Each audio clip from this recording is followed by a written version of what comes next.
ભરૂચ જિલ્લાના ઝઘડિયા તાલુકાના રાજપાડી ગામથી નેત્રંગને જોડતો 23 કિલોમીટરનો માર્ગ પણ અસંખ્ય ખાડાઓ પડતા બિસ્મારતાની હદ વટાવી ગયો છે। બિસ્માર બનેલા રાજપાડી નેત્રંગને જોડતા માર્ગને દુરસ્ત કરવા તંત્રને વારંવાર રજૂઆતો કરવામાં આવી, માંગણીઓ કરવામાં આવી, છતાં પણ સમસ્યાનો હલ હજી સુધી નથી આવ્યો।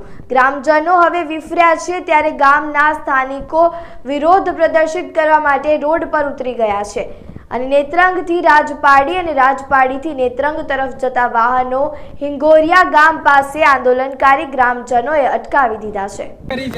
તમે જ કહો, આ મીડિયા વાળા અહીંયા છે, એમને જ પૂછો કે કેટલી રજૂઆત કરી। તમારા આગળ 3-4 અકસ્માત થઈ ગયા સાહેબ, કોણે જવાબદારી? કોઈ તંત્રે જવાબદારી? અને કેવા અકસ્માત? પેલી બાઈના કાલે 3 ટુકડા થઈ ગયા। લોહી આપણે નથી હાલતો। કાયદાની વ્યવસ્થાની વાત નથી કરતા।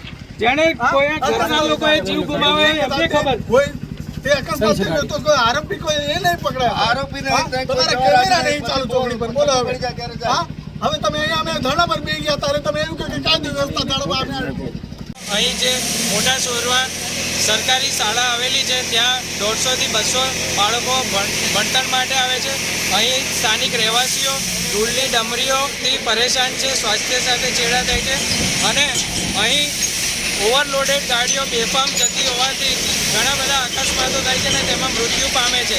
હવે આજે અમારા ચક્કાજામનો અમે જે કાર્યક્રમ રાખ્યો એમાં અમારી માંગ અમે મૂકી હતી કે જવાબદાર અધિકારી આવે અને અમારી રજૂઆત સાંભળે, સ્થાનિકોની રજૂઆત સાંભળે અને ચોક્કસ મુદ્દતમાં અહીં કામ શરૂ થાય તે અમારી માંગ હતી।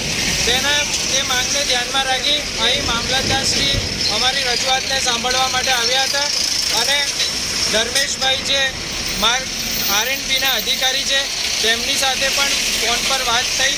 પીઆઈ સાહેબ જે છે રાજપાડીના ગોયલ સાહેબે તેમની સાથે વાત કરાવી અને ખાતરી અપાવી હતી કે 2 દિવસની અંદર અહીં આ રસ્તાનું કામ શરૂ થઈ જશે અને આ પ્રશ્નનું નિરાકરણ આવી જશે। જો આ પ્રશ્નનું નિરાકરણ આવી જશે તો સુખદ એનો અંત અહીં જ આવી જશે, પણ જો આ પ્રશ્નનો અંત નહીં આવ્યો, 2 દિવસમાં કામ નહીં શરૂ થયું તો શનિવારથી ફરી ચક્કાજામનો કાર્યક્રમ કરવામાં આવશે। જય હિન્દ, જય ગરવી ગુજરાત।